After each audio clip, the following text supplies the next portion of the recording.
Gini deh, di zaman sekarang kita kan seringnya ngukur iman dari seberapa banyak berkat yang kita terima. Tapi pernah nggak sih kita ngebayangin iman yang justru diukurnya dari penderitaan yang rela kita tanggung? Nah, kali ini kita bakal ngeliat itu lewat kisah Ignatius dari Antioquia.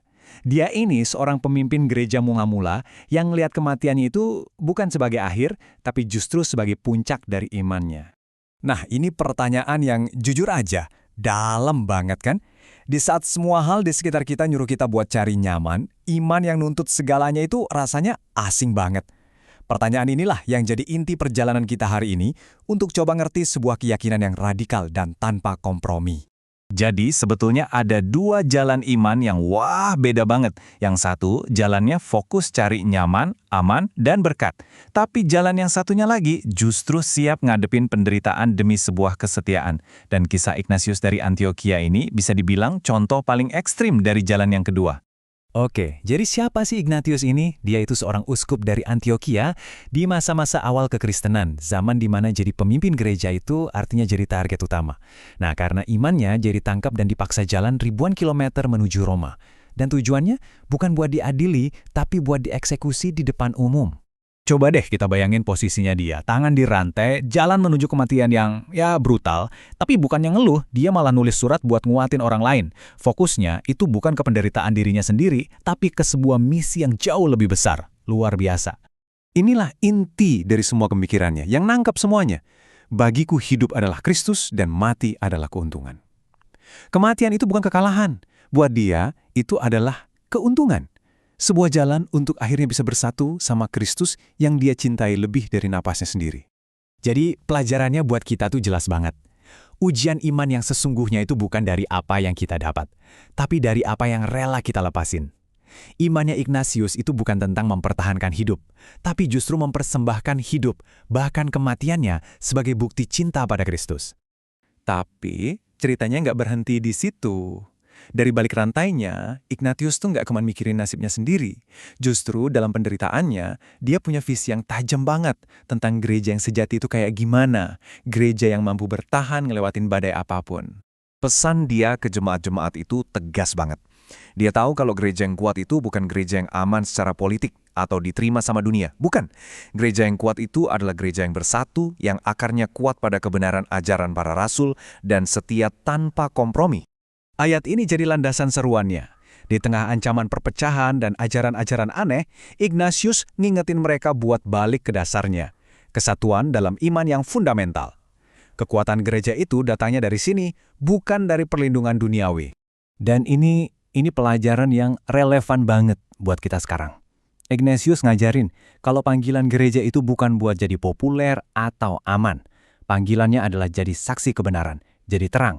Bahkan kalau terang itu harus bersinar di tengah kegelapan dan penderitaan sekalipun. Oke, bagian ketiga ini mungkin yang paling radikal dan paling susah kita cerna dengan pikiran modern. Kita bakal lihat gimana Ignatius ngelihat kematiannya sendiri bukan sebagai tragedi, tapi sebagai sebuah puncak kesaksian. Ini jujur benar-benar di luar nalar. Biasanya kan orang minta didoain biar bebas ya. Ignatius justru kebalikannya.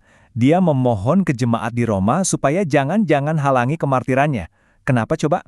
Karena dia ngelihat kematiannya itu sebagai bagian terpenting dari misinya. Metafora ini ngejelasin semuanya. Ignatius ngelihat hidupnya itu kayak sebutir biji gandum. Kalau dia terus hidup, ya dia cuma satu orang aja. Tapi kalau dia jatuh ke tanah dan mati, maksudnya mati sebagai martir, imannya akan menghasilkan buah yang melimpah, menginspirasi, dan nguatin banyak orang lain. Nah, jadi logikanya gini, pengorbanan ultimate-nya adalah sebuah kesaksian yang gak bisa dibantah. Tindakan ini yang lebih kuat dari khotbah manapun bakal jadi benih yang numbuhin iman yang lebih kuat di dalam gereja. Kematiannya bukan akhir, tapi sebuah investasi untuk pertumbuhan. Oke, jadi apa sih warisan yang ditinggalkan Ignatius buat kita? Ada beberapa kebenaran inti yang bisa kita tarik dari kisahnya. Pelajaran pertama, Kristus itu lebih berharga dari kenyamanan. Ini bukan berarti kita harus sengaja cari-cari penderitaan ya, bukan. Tapi saat kita dihadapkan pada pilihan, nilai kesetiaan pada Kristus itu jauh melampaui keinginan kita untuk hidup enak dan tanpa masalah. Yang kedua, Kristus lebih mulia dari sekedar nyelamatin diri sendiri. Ini ngelawan insting paling dasar kita sebagai manusia untuk bertahan hidup. Bagi Ignatius, ngasih kemuliaan buat Kristus lewat kesaksiannya itu tujuan yang jauh lebih tinggi daripada cuma memperpanjang hidupnya beberapa tahun lagi di dunia. Dan inilah puncaknya, kesimpulan akhirnya. Bukan cuma sebagian, bukan cuma pas lagi enak, tapi segalanya. Seluruh hidup, bahkan kematiannya, adalah persembahan yang layak bagi Kristus, yang udah ngasih segalanya lebih dulu.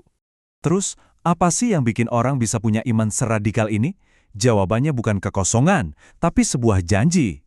Ignatius itu nggak lari menuju kehancuran, tapi dia berlari menuju mahkota kehidupan. Inilah pengharapan yang bikin dia mampu jalan ngelewatin api tanpa rasa takut sedikit pun. Dan kita tutup dengan pertanyaan ini untuk kita semua. Kisah Ignatius dari Antioquia ini bukan cuma cerita sejarah yang tragis. Ini adalah sebuah cermin. Kisahnya maksa kita buat nanya ke diri sendiri.